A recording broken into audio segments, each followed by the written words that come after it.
કે 2025 નું આપણા પૂર આવ્યું 6-7 તારીખે જે ખૂબ જ વરસાદ પડ્યો એના લીધે જે વધારા સર્જાઈ અને આપણા સૌના દુઃખના ભાગીદાર થવાના આપણા સમાચાર લેવા માટે ગુજરાત પ્રદેશ કોંગ્રેસ સમિતિના આદરણીય પ્રમુખ શ્રી અમિતભાઈ ચાવડા સાહેબ આપણી વચ્ચે ઉપસ્થિત થયા છે. એમની સાથે આપણા સાંસદ તો મોરીખાની મુલાકાતે પહેલા પણ આપણી વચ્ચે આવ્યા હતા. ફરતી આપણા સમાચાર લેવા માટે ધનધનજી આપણે ધારાસભ્ય શ્રી આદરણીય કાંતિભાઈ ખરાડી સાહેબ, બધા માજી ધારાસભ્યશ્રીઓ, કોંગ્રેસ પાર્ટીના સૌ વડીલશ્રીઓ, દિનેશભાઈ ગઢવી એ સૌ ઉપસ્થિત થયા છે. આપના સમાચાર લેવા માટે આવ્યા છે. શું તકલીફો પડી, શું આપને મદદ મળી અને શું મદદ કરવા જેવી છે, સરકારમાં શું રજૂઆત કરવા જેવી છે, એના માટે અમે સૌ આવ્યા. આમ તો મોરીખામાં હું જ્ઞાનીબેન આની પહેલા આવ્યા હતા, પણ અમે મુખ્યમંત્રીને મળીને તમારી સૌની વેદના પણ રજૂ કરી હતી.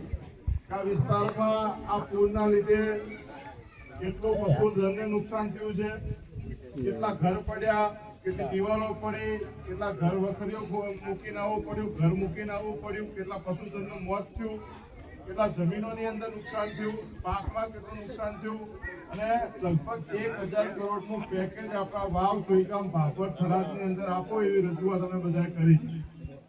ખાસ કરીને ખેતરોની અંદર જે ભાગ્યા રહે છે, ખેત મજૂર રહે છે, એના માટે પણ અમે બધા રજૂઆત કરી હતી કે ચોથો ભાગે આપણે ખેતર વાવતા હોઈએ છીએ તો કમસે કમ જે પણ રાહત મળે એમાં ચોથો ભાગ ખેતરમાં મજદૂરી કરતા એ લોકોને પણ મળવો જોઈએ. એ અમે બધા રજૂઆત કરી છે.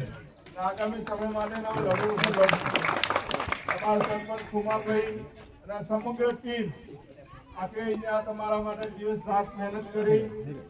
આખો લગભગ 400 પરિવાર સાહેબ મોરીખાના અલગ અલગ જગ્યાએ શિબિરોમાં રહી રહ્યા. આ સ્કૂલની અંદર પણ 200 જેટલા પરિવારો આ સ્કૂલની અંદર છે. બીજા એક ઘોડા ઉપર કેટલા છે, 50-100 જેવા ત્યાં પરિવારો છે. અલગ અલગ વિસ્તારની અંદર મોરીખા વાવ તાલુકાની અંદર ઘણા બધા ગામ ઇફેક્ટેડ છે. સ્કૂલમાં છે મુખ્ય ગામ આ મોરીખા છે અને 2015 ને 17માં પણ ઘણું બધું નુકસાન વેઠ્યું ને અત્યારે પણ ખૂબ વેઠવું પડ્યું છે. ત્યારે સ્થળ પર તો તેની મુલાકાત લઈશું. આપને જેનીબેન બંને અહીંયા છો, સરકારની અંદર પણ જે રજૂઆત અમારે પણ કરી, પણ કોંગ્રેસ પાર્ટીનું પ્રતિનિધિ મંડળ પણ સરકારમાં આની રજૂઆત થાય અને ખાસ પેકેજ આપવામાં આવે. ખાસ કરીને દર વર્ષે આ લોકોને હેરાન થવું પડે જ્યારે પણ પૂર આવે તો કમસે કમ જે લોકોના પૂરમાં ઇફેક્ટેડ છે એ લોકોના માટે અલગ જ એવો પ્લોટની ફાળવણી કરી ત્યાં જેમને રહેણાંક થઈ જાય બધાનું ઊંચી જગ્યાએ તો દર વર્ષે ઘર બહાર મૂકીને ના આવવું પડે.